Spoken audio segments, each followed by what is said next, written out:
Welcome to the Inject Creativity Live Show.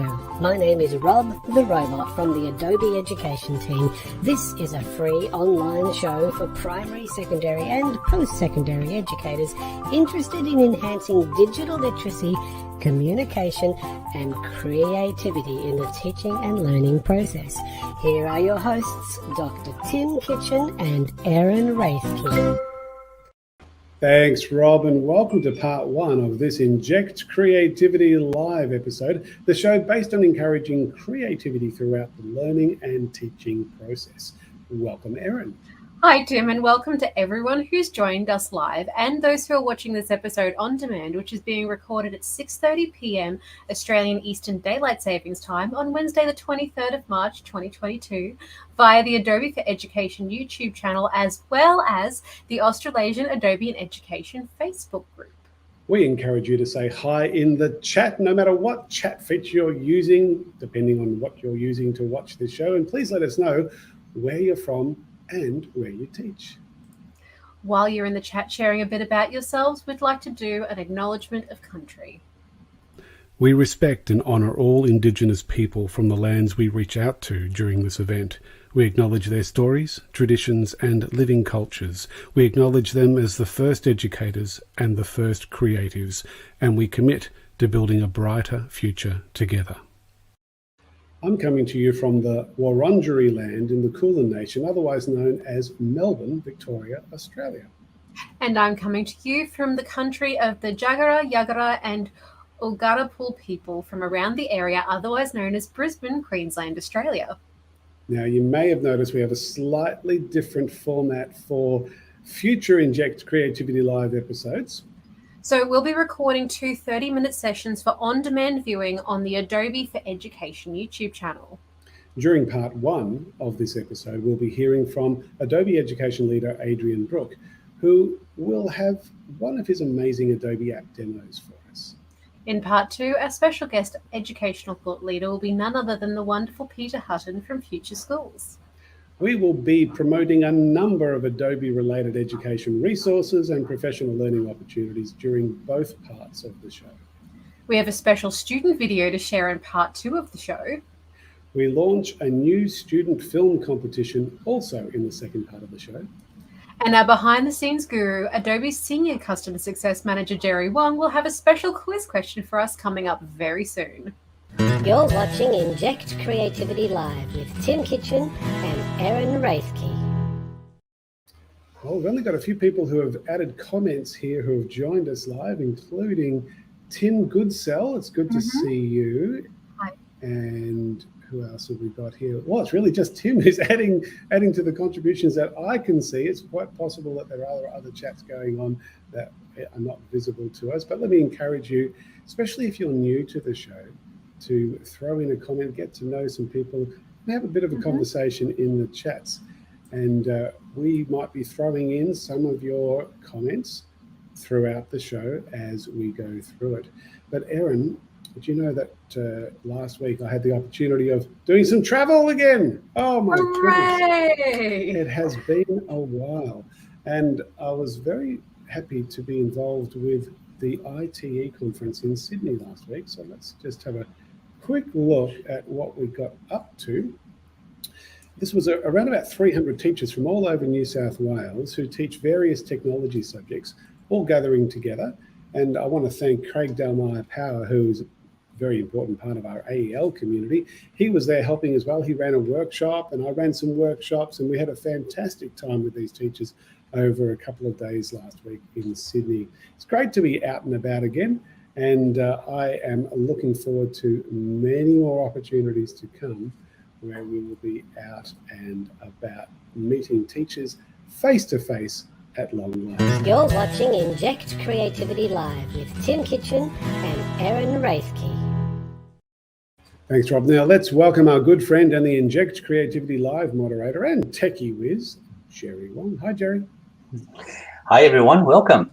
I'll be looking out for your comments and questions in the chat and posting the most relevant ones. To encourage you to use the live chat, I have an Adobe-related quiz question for you. What is the name of the new tool that sits above templates in the graphic maker side of Creative Cloud Express? Now, we had a bit of trouble, didn't we, Erin? It didn't quite work. Maybe the question's not very accurate, but it is a new tool. And if you've gone into the what used to be called Spark Post, but the graphic design side. Yes, once you go in and you start making a graphic design in Adobe Creative Cloud Express, what new tool is sitting at the top left-hand corner? So we might get a response because it is a Tim party. It is a Timathon, as Tim Goodsell has pointed out in the chat. So hopefully we know one of our Tims knows the answer to this quiz question, but let's see if we have any comments from anyone. Maybe they're quickly and furiously logging in to Creative Cloud Express to have a bit of a sticky beak. I know I had to. Well, I think we know something. I'm going to give them another 5 seconds with a drum roll. If we haven't got a response or an answer yet, then I'll give you the answer. Here comes the drum roll. Still looking at the comments. 5 seconds is up. And the answer is, Jerry, bring up the next slide, the Discover tool. Now, that is a relatively new tool, and we'll be demonstrating a little bit about what the Discover tool actually does later on in the show. You're watching Inject Creativity Live with Tim Kitchen and Erin Raethke. Thanks, Rob. Let's meet our guests for both parts of this episode, and welcome to the stage Adobe Education Leader Adrian Brooke from Victoria and Peter Hutton, who is also from Victoria. Welcome, welcome. Now, Adrian. Where's Peter gone? Peter's grayed out. Oh dear. Well, Adrian, you're here joining us. And if you wouldn't mind taking your mute off and just letting us know, for those who haven't met you, tell us about where and what you teach. Sure. Hi. I'm in Melbourne. I work at SAE Creative Institute, and I coordinate animation and design and have a lot of fun. Wonderful. Peter, it's great to have you back there. We lost your image there for a second, but you're back now, which is the important thing. It's always a delight to have you on the show. And for those watching who haven't met you before, tell us about Future Schools. Certainly. Hi, Tim, Adrian and Erin. Peter Hutton from Future Schools. We work with 100 of the most innovative schools around Australia and 20 of the most innovative schools internationally. And we support them to innovate and transform education. Fantastic. Thank you for that, Peter. Now, Adrian, can you please share something interesting about yourself that not many people would know? I am a tinkerer. I like to repair things, and I specialize in repairing toys. I get a wonderful. lot of fun out of doing that. So are we talking mechanical or wood or a combination of any of the above? All things. I think we should all be analog and digital. So it's a combination of both. But mainly totally agree. Mechanical. Wonderful. And Peter, how about you? What's something interesting about yourself that not many people would know about? Well, I've written a book, Tim. Wow. Which that deserves a round of applause. Let's give you a round of applause first, just for writing a book. Thank you. Well, as a dyslexic, I haven't actually read it yet, so I'm waiting for the audio book, which will come out in the next few weeks. Oh, wonderful. What's the book about, Peter? So essentially, it's the first in a series of books talking about Templestowe College, the school that I was principal at, and it's focusing on the first 2 years, and it's called Turning Around a Troubled School.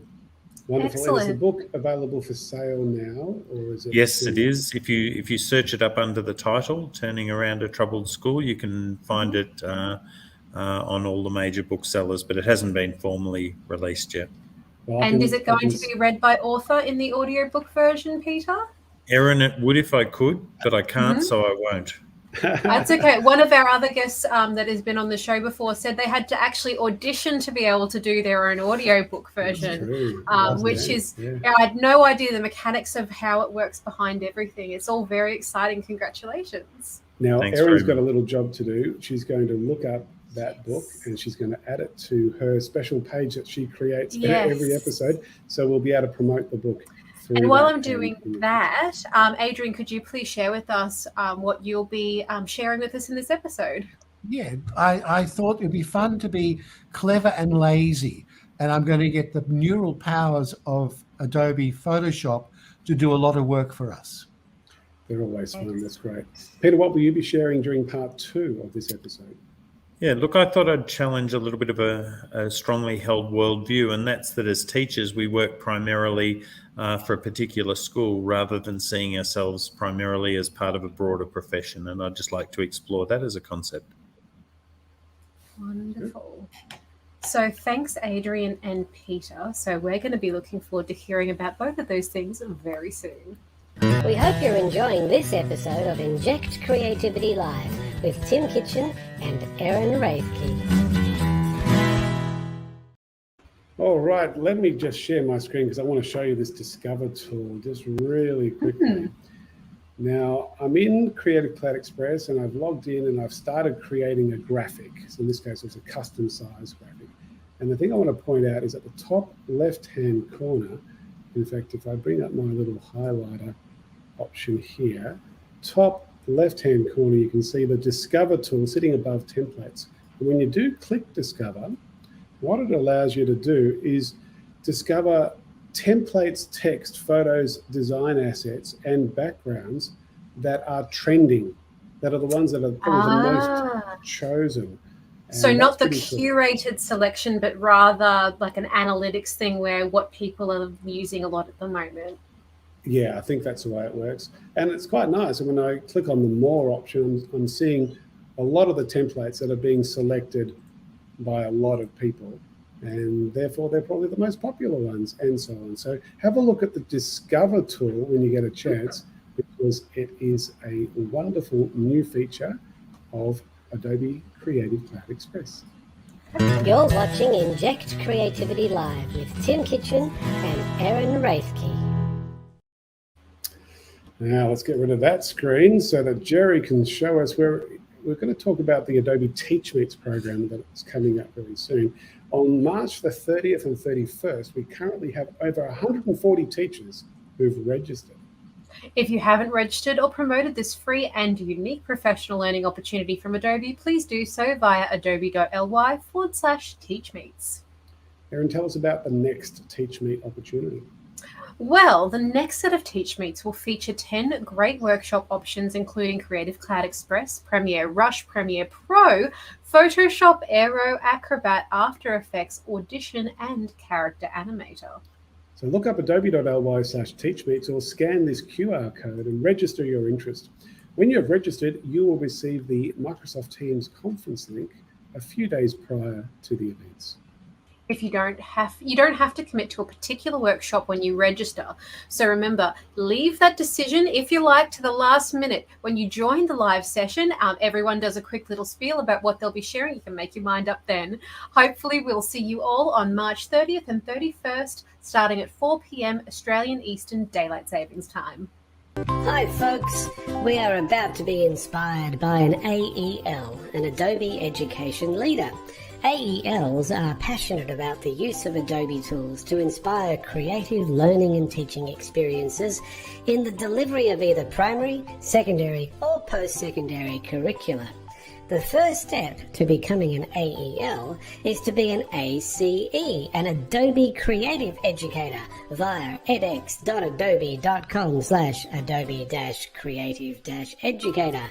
You don't have to be an Adobe expert to be an ACE, just a teacher interested in engaging students through creative digital learning experiences. The ACE program is a free international micro-credentialing program. It only takes a few hours to earn your level 1 badge, and the focus is on creativity rather than Adobe. Please share this program with your colleagues and get involved. Who knows, you may one day also become an Adobe Education Leader. And it's a delight to have Adobe Education Leader Adrian Brooke on the show to present to you. Over to you, Adrian. Okay, so I have been taking some photos. What I thought today was show you how the neural filters, the new thing of Photoshop, I'm using Photoshop 2022 for this examples, but I want to show you how these images can be transformed really easily. So this first one here is a photograph of in purple, and I also did another one in yellow, 2 different scenes at the same place.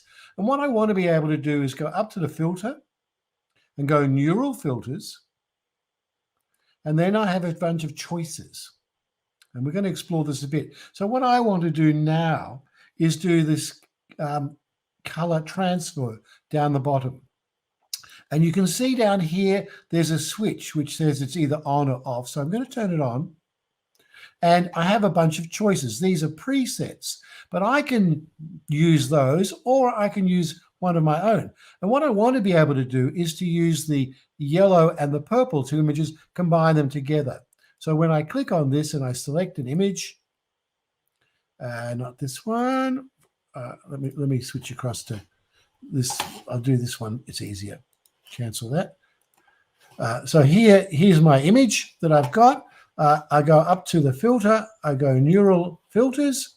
I choose the choices for the color transfer, and I go to custom, and I can actually choose an image that I've got from somewhere else.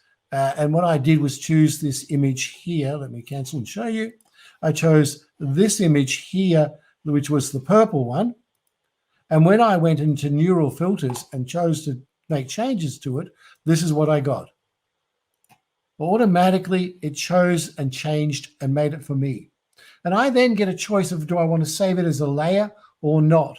And so I saved it as a layer and exported it out. And it did this so easily without me having to think or colorize it in any way. I could choose, going back to filters, to neural filters, I could choose presets if I wanted to. So when I'm going into color transfer and turn it on, I can use something like this, and it's going to process it on my computer, and it's made changes. Or I can say, take this one. But I wanted to use the actual images that I chose to make it and do that. So let's say that's the first one of those. The next thing that I wanted to explore, also with these neural filters, was the ability to take a black and white image and colorize it really easily. So here I have a beautiful, it was a pen and ink watercolor portrait of Yehudi Menuhin by Louis Kahan, and it do the same thing. So in here, I go filter, I go neural filters, and some of these are actually processed in the cloud. So when I go towards colorize, it chooses the whole image. I switch it on, and it's going to process it, and it's given me its automatic color version. But if I go and choose some presets, some options like retro high contrast, it makes a change to it. Or I can go retro, I like the denim, and I can change that. I can change the profile strength. I can change my saturation. I can change my color emphasis from magenta to green. I can reduce noise, all sorts of things. And then when I've finished with it, I can output it as a new color layer. And I think it's really important in Photoshop we use layers as much as possible. It allows us to change files without destroying them.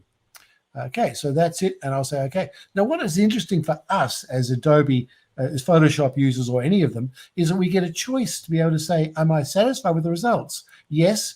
And it allows me to give feedback to the software engineers.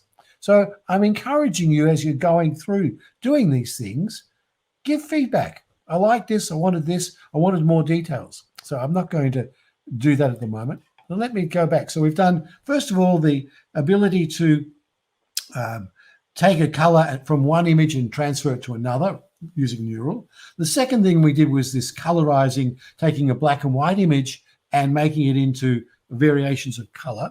And then the third thing was, let me cancel that because I've got to get out of that dialog box. The third thing I thought would be fun to do was takes this formal portrait of me and be able to play with it. And if I go into the filters, to neural filters, and it loads, I have the ability to, where did I put this thing, to go into, smart cloud processing. So smart portrait is going to do. I turn that on and I can choose my happiness level. So if I increase my happiness, you'll see it will process in the cloud.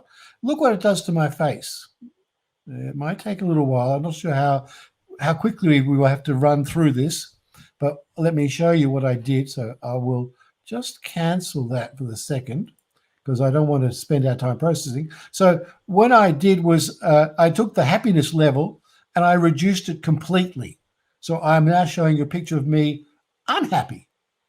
Look at the difference between me being happy, being me normal, and me being unhappy according to Photoshop standard things. But then what happens is I wanted to make myself look a little bit happy and older. And so what it's gone and done is changed me this way. Well, quite a change from this to this. And then I went back and went even further and adjusted some of my other things. So look how quickly it did it. I mean, it went via processing via the cloud, but how dramatically it could change me from this to this, where I look sad, and we can adjust the eyes, we can adjust a whole bunch of things. So that's just using smart portraits. And if I go back into these filters, well, I'm in this thing now, so let me go back into the original file, and I go filter, and I go to these neural filters again. There is a choice to do things that are existing or beta, which is in the process of being released, but there's also a wait list. And that will tell me, look, these are things that we Adobe Photoshop software engineers are thinking of. Do I want to do something about it?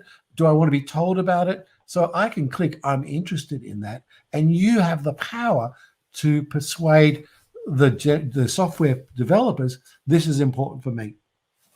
And that's quite a fun thing. So any of these are the things that are going to happen in the future that they're already working on. And you can see what's going to happen with shadow generators or long exposures for water images. Let me cancel that. Have I still got time? Have I got more time to talk about another thing that was fun? You've got 2 more minutes, Adrian. Okay, all right. So here's a photo that I took in Ballarat for the Linda McCartney, the photo biennale, and I didn't really like the sky. I've got another photo that I took of the sky outside my house with some hot air balloons, and I can go into this photo. This is a Photoshop fantastic thing. I can go into this one. I go to my edit menu, and down here is sky replacement. And if I click on sky, I can choose from a sky photo that I've put in, this one, and I can adjust it.